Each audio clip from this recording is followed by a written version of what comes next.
मीरपुर गांव में सरिता नाम की एक लड़की रहती थी। उसके पिता हरिराम एक गरीब मजदूर थे। वे दिन भर मजदूरी करते, फिर भी उनके घर का खर्च नहीं चल पाता था। हरिराम बहुत परेशान हो उठा। उसने सोचा, मेहनत से कुछ नहीं होने वाला, मेरी किस्मत ही खराब है। मुझे सबसे पहले अपनी किस्मत ठीक करनी होगी। वो साधु संत और फकीर के पास जाने लगा। लोग उसे तरह तरह की बातें बताते थे, जिसे वह पूरी शिद्दत के साथ करता था। एक दिन उसे एक तांत्रिक बाबा मिले और उसने कहा, तुम्हारी किस्मत तुरंत बदल सकती है, लेकिन इसके लिए तुम्हें एक बलि देनी पड़ेगी।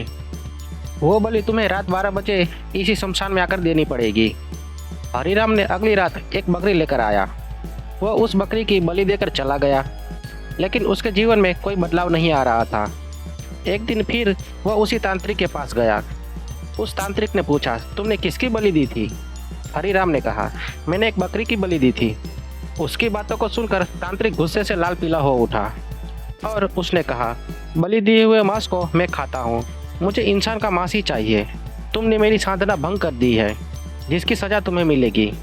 उसने अपनी त्रिशूल हरिराम के पेट में घुसा दिया, जिसके कारण उसकी मृत्यु हो गई। तांत्रिक को मारते हुए उसकी बेटी सरिता ने देख लिया। तांत्रिक उस लड़की के पीछे पड़ गया। सरिता भागते हुए रेलवे स्टेशन पर एक ट्रेन में छिप गई। कुछ देर बाद मुंबई से दिल्ली जाने वाली गरीब रथ ट्रेन का हॉर्न बजा। सरिता उसी ट्रेन के A1 कोच में सीट नंबर 51 पर बैठी थी। अचानक वही तांत्रिक उसके सामने आया। उसे देख सरिता बहुत डर गई। तांत्रिक ने सरिता को भी मार दिया। उसका त्रिशूल खून से लथपथ था।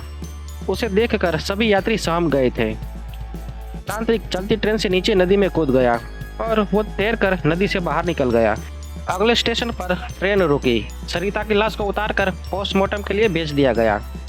कुछ दिन बाद उस ट्रेन का A1 कोच में सीट नंबर 51 पर जो भी बैठता, उसकी रास्ते में दम घुटने से मौत हो जाती थी।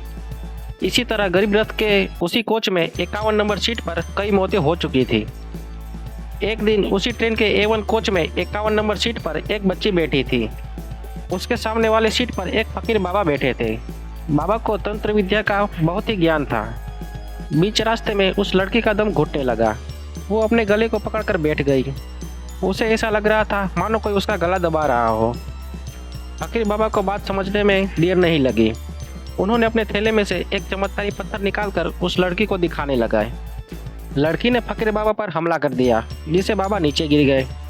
बाबा तुरंत खड़े होकर अपने गले में से एक माला निकालकर उस बच्ची के गले में डाल दिया।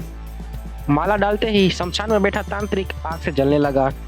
उसकी मायावी शक्ति क्षीण हो गई। वह उसी शमशान में जलकर राख हो गया।